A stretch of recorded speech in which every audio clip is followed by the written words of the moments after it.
안녕하세요. 저는 일산 사는 30대 후반의 여자입니다. 제가 이번에 정말 어이없고 기가 막힌 일을 겪다 보니 사람이라는 존재가 너무 무서워졌어요. 어디에다 하소연할 곳이 없어서 이렇게 익명의 힘을 빌려서라도 사연을 보내려고 합니다. 가족을 이룬다는 게, 그리고 이혼을 한다는 게 저만 어려운 것이고 남들은 쉬운 것인가 봐요. 남편은 제게 너무나도 쉽게 이혼을 요구하더라고요. 저는 지극히 평범한 집안에 태어나고 자랐어요. 그렇게 부유한 편은 아니지만 부족함 없이 하고 싶은 것 하고 살았죠. 아버지와 어머니는 젊었을 때부터 대기업에 다니시면서 돈을 열심히 모아놓으셨어요. 모아둔 돈이 좀 있어서 그런지 두 분 다 노후 걱정은 없으셨어요. 그래서 지금은 어머니께서 일을 그만두시고 집에서 살림을 하고 계시고요. 저는 같은 회사에 다니던 저희 집안과 비슷한 집안인 남편을 만나 결혼을 했습니다.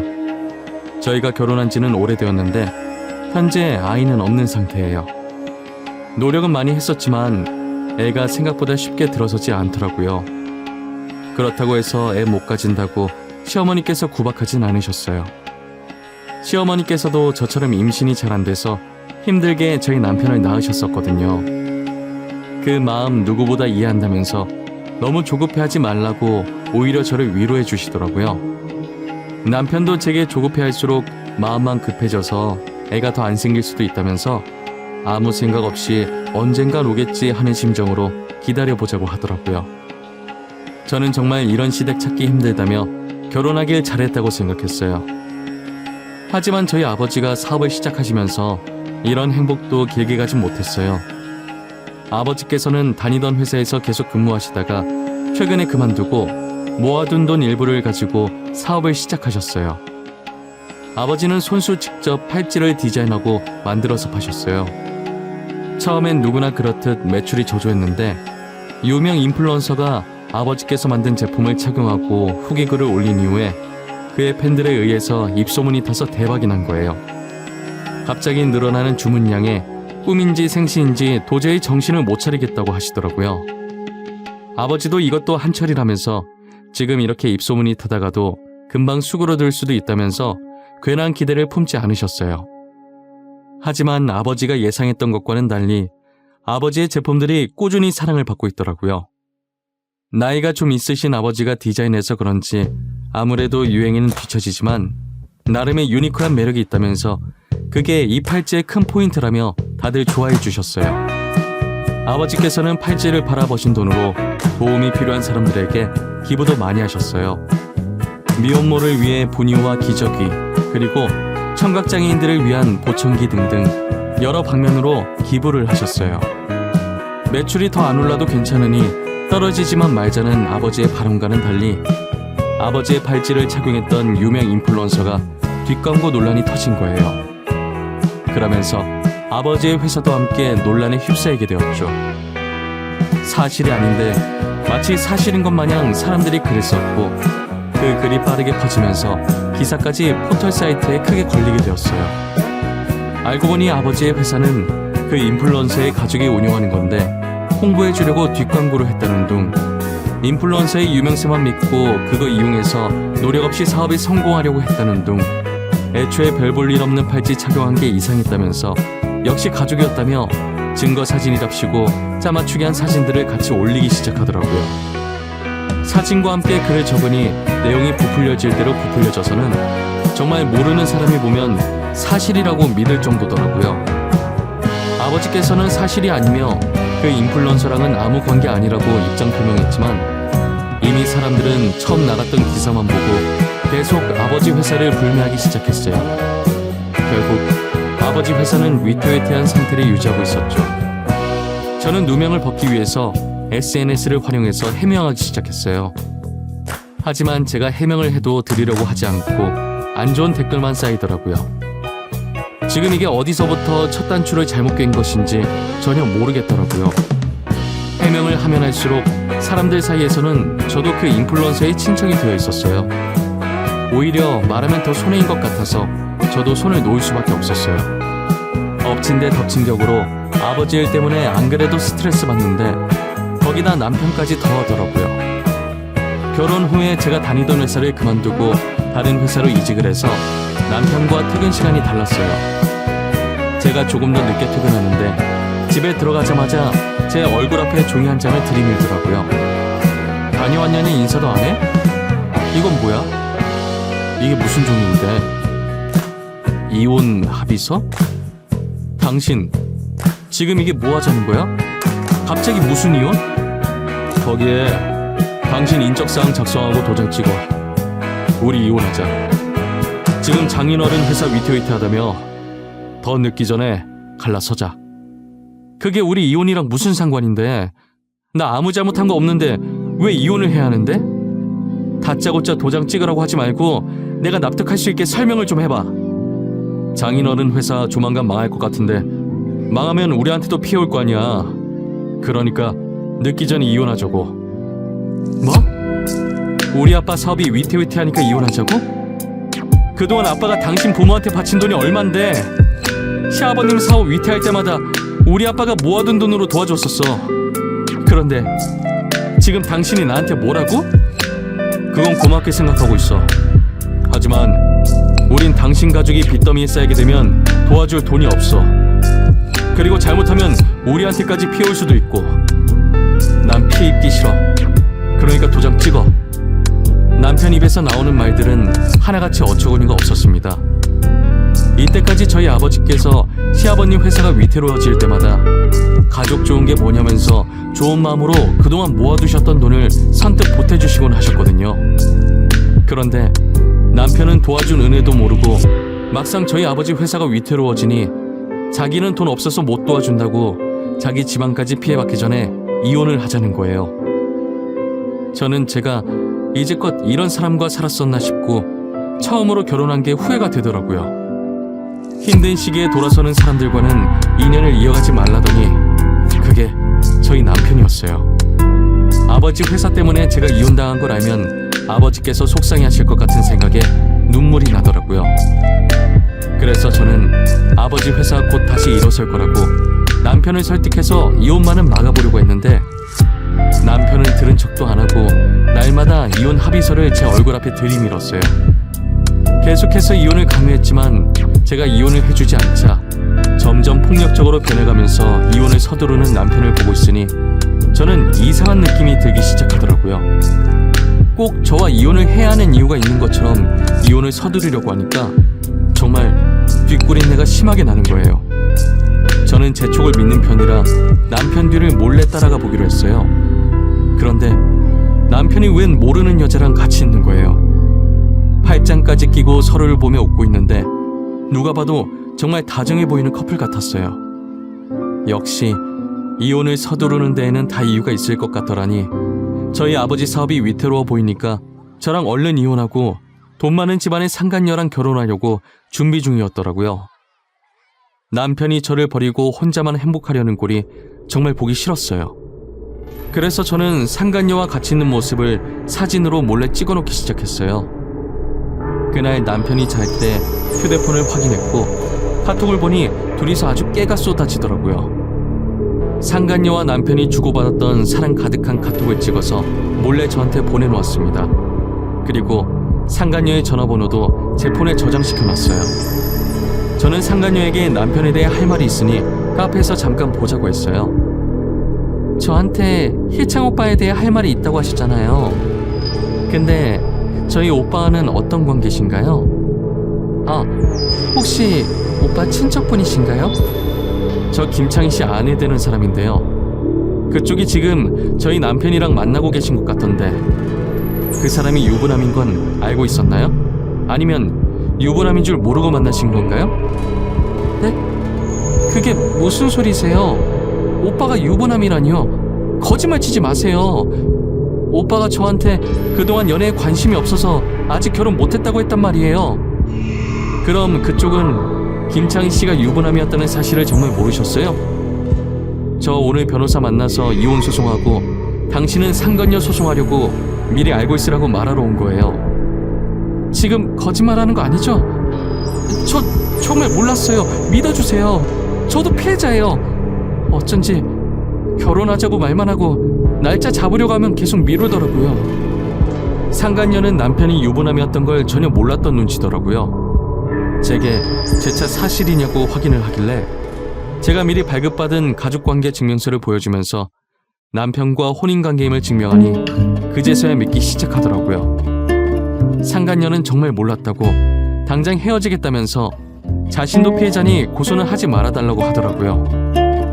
저는 여자에게 상간녀 소송은 걸지 않았고 남편한테 이혼 소송만 걸고 집으로 돌아왔어요. 남편은 상간녀에게 이별 통보를 받았는지 집에 오자마자 저를 쥐잡듯 잡기 시작하더라고요. 당신이 한 짓이야? 당신 도대체 그 사람한테 뭐라고 짓거린 거야? 지금 제정신이야? 내 인생 망치려고 작정했어? 쳐 놔두고 바람핀 사람이 어디서 큰 소리야? 그래, 내가 했다. 왜? 나는 뭐 가만히 당하고만 있을 줄 알았니? 내가 그렇게 만만해 보였어? 당신이 다시 그 사람한테 가서 말해. 나지 한 말 다 거짓말이었다고 당장 말하라고. 끝까지 뻔뻔한 거 봐. 내가 누구 좋으라고 그렇게 해야 되는데? 나 당신 잘 사는 꼴 절대 못 봐. 오늘 당신한테 이혼 소송 걸었으니까 나한테 줄 위자료나 챙겨놔. 남편이 아무리 소리를 질러도 제가 눈 하나 깜짝 안 하자 말로는 안 될 것 같았는지 결국 손을 올려서 그대로 제 뺨을 때리더라고요. 제가 헤어지게 만들었으니 분명 싸움이 격해질 거라는 걸 저는 미리 예상했었거든요. 그래서 혹시나는 마음에 안방 행거에 걸린 옷 사이에 카메라를 넣어놓고 있었어요. 저는 이걸로 폭력죄까지 추가시킬 거라고 남편한테 소리 질렀어요.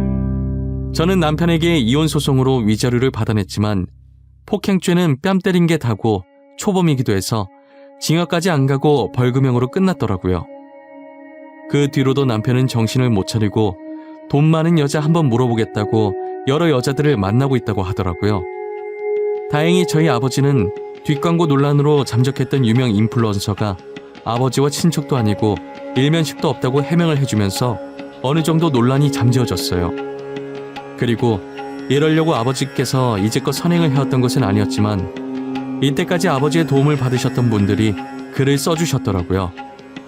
아버지께서 그동안 남모르게 선행을 해왔다는 여러 증인들과 증거 사진으로 인해 오히려 전보다 더 좋은 이미지로 거듭날 수 있었어요. 아버지께서 위태로운 회사를 쉽게 포기하지 않고 끝까지 버텨주셔서 다시 일어날 수 있었어요. 저였다면 더 많은 빚을 지기 전에 진작에 포기했을 텐데 저는 아버지가 정말 대단해 보였어요. 기부를 많이 했던 덕분에 회사 이미지가 좋아져서 그런지 유명해지기 시작했을 때보다 훨씬 높은 매출률을 보였어요. 아버지는 지금도 여전히 어려운 분들이 계신 곳에 기부를 열심히 하고 계세요. 따뜻한 사회를 만드는 것이 아버지의 오랜 꿈이셨다고 이제라도 이룰 수 있게 돼서 뿌듯하다고 하셨어요. 아버지가 다시 일어났다는 소식이 남편 귀에도 들어갔는지 정말 속보이게 제 주변을 계속 기웃거리기 시작하더라고요. 저는 그런 남편에게 눈길조차 주지 않았습니다. 아버지 사업 다시 잘 되신다며? 소식 들었어. 정말 다행이다. 망하면 어쩌나 걱정했는데 예전보다 훨씬 유명해지셨더라. 당신이 걱정을 했다고? 입에 침이나 바르고 거짓말을 해. 이제라도 나 찾아오면 당신한테 콩고물이라도 떨어질 거라고 생각하는 거야? 에이, 그런 거 아니야. 난 그냥 여러 여자 만나봤는데 당신만한 사람이 없더라고. 그래서 당신이랑 다시 잘해보려고 그러지. 누가 당신 받아준다고 했어? 진짜 웃긴다. 도대체 어디서 나오는 자신감이야? 당신만 잘해볼 마음 있으면 뭐해. 내가 당신 받아줄 마음이 없는데. 그래도 우리 한때 사랑했잖아. 같이 살 맞대며 살아온 정이 있는데 너무 차갑게 그러지 마. 당신 원래 따뜻한 사람이었잖아. 나 따뜻한 사람이야. 당신만 빼고. 나를 이렇게 만든 사람이 누군데 그래? 집 가야 되니까 방해하지 말고 저리 꺼져. 다신 내 회사 앞에 기웃거리지 마. 신고할 거니까. 제가 경찰에 신고할 거라고 하니 무서웠는지 그 뒤로는 안 나타나더라고요. 도대체 누구 좋으려고 제가 재결합을 하나요? 저는 또다시 지옥 속으로 들어가기 싫었어요. 얼마 뒤 남편이 다니던 회사를 그만두고 사업한다는 소식을 들었어요. 저는 개업 축하한다는 문구를 새긴 근조 화환을 남편 회사로 보내줬어요. 그리고 화환과 함께 홍보 열심히 해주겠다고 포털 사이트 확인해보라는 편지도 하나 남겼죠. 저는 포털 사이트에 남편이 제게 했던 짓들을 영상과 함께 글을 써서 올렸어요. 그리고 많은 사람들이 볼 수 있게 배너 광고도 해줬답니다. 제가 열렬히 홍보해준 덕분에 남편 회사는 아주 유명해졌더라고요. 비록 불륜남, 폭행남, 갖가지 안 좋은 수식어의 별명들이 함께 붙게 되었지만요. 결국 남편은 사업을 제대로 시작해보지도 못하고 망하게 되었어요. 저한테 돈이라도 뜯어야겠는지 사실 적시 명예훼손을 걸었더라고요. 저럴 거라는 걸 어느 정도 예상은 했지만 진짜 끝까지 구질구질해 보였어요. 남편은 제게 합의금만 준다면 고소 취할 생각이 있다고 하더라고요. 당신 미쳤어? 사람을 이렇게 전 국민한테 망신 주니까 이제 속이 후련해? 이미 지난 일인데 꼭 그렇게까지 해야 했어? 그렇게까지 해야겠더라고. 사실 아직 속이 완전히 후련하진 못해. 난 앞으로도 당신이 행복해지려고 하면 다 망쳐놓을 예정이야. 뭐? 앞으로도 계속 이러겠다고? 도대체 이렇게 해서 네가 얻는 건 뭔데? 너 그거 돈 낭비, 시간 낭비야. 알아? 내가 얻는 거? 통쾌함? 짜릿함? 그냥 내 기분이 좋아. 그리고 내 돈, 내 시간 내가 낭비하겠다는데 당신이 그걸 왜 신경 써? 너 이거 사실 적시 명예훼손으로 고소감인 거 몰라? 나 너 명예훼손으로 고소했어. 이 정도 각오는 하고 그런 짓 벌인 거겠지? 당연히 예상 안 했어. 쪽팔린 줄도 모르고 진짜 고소할 줄은 몰랐네. 허위 사실도 아니고 사실 적시라네. 진짜 너무 모양 빠지지 않아? 이미 망한 거 내가 지금 자존심 지킬 입장이 아니라서 말이야. 당신이 나한테 합의금만 준다면 고소 취하할 생각 있어. 그래, 당신이 지금 자존심 세울 때가 아니지. 한 푼이라도 더 필요한 상황인데 말이야. 안 그래? 합의금 줄게. 얼마 주면 되는데? 원하는 액수 한번 불러봐. 4천만 주면 내가 뒤끝 없이 깔끔하게 당신 고소했던 거 취하해줄게. 어때? 4천 괜찮겠어? 남편은 제가 생각했던 것보다 액수를 적게 부르더라고요. 바로 입금해주겠다고 했고 저는 그 자리에서 합의금을 주고 남편은 고소를 취하했어요. 저는 제발 다시는 내 눈앞에 보이지 말라고 하고 먼저 자리를 떴습니다. 그리고 남편 회사가 망하고 얼마 지나지 않아 시아버님 회사도 망했더라고요. 남편이 회장의 아들이라는 게 소문이 나서 사람들이 불매를 했다고 하더라고요. 남편네가 점점 망해가는 걸 보는데 얼마나 속이 시원한지 몰라요. 이렇게 못된 마음 먹으면 다 저한테 돌아온다는 걸 알지만 그래도 남편네가 망한 건 저 때문이 아니라 다 남편의 업보라고 생각해요. 이제 와서 드는 생각이지만 저와 남편 사이에 애가 안 생겼던 건 이런 일이 생길 줄 알고 미리 조상님께서 막아주신 것만 같았어요. 저희한테 아이라도 있었으면 아이 핑계를 얼마나 댔을까요? 상상만 해도 치가 떨리고 온몸에 소름이 끼쳐요. 여러분들은 주변에 있는 누군가에게 혹시나 힘든 일이 생긴다면 못 본 척 외면하려고 하지 마시고 도움의 손을 한번 뻗어보세요. 그게 다 여러분들의 업으로 돌아갈 거예요. 오늘 날씨가 많이 춥다고 해요. 따뜻하게 입으시고 이 시국 조심하시길 바랄게요. 힘든 시기인 만큼 저희 다 같이 이겨내 보도록 해요. 지금까지 제 사연 들어주셔서 감사합니다.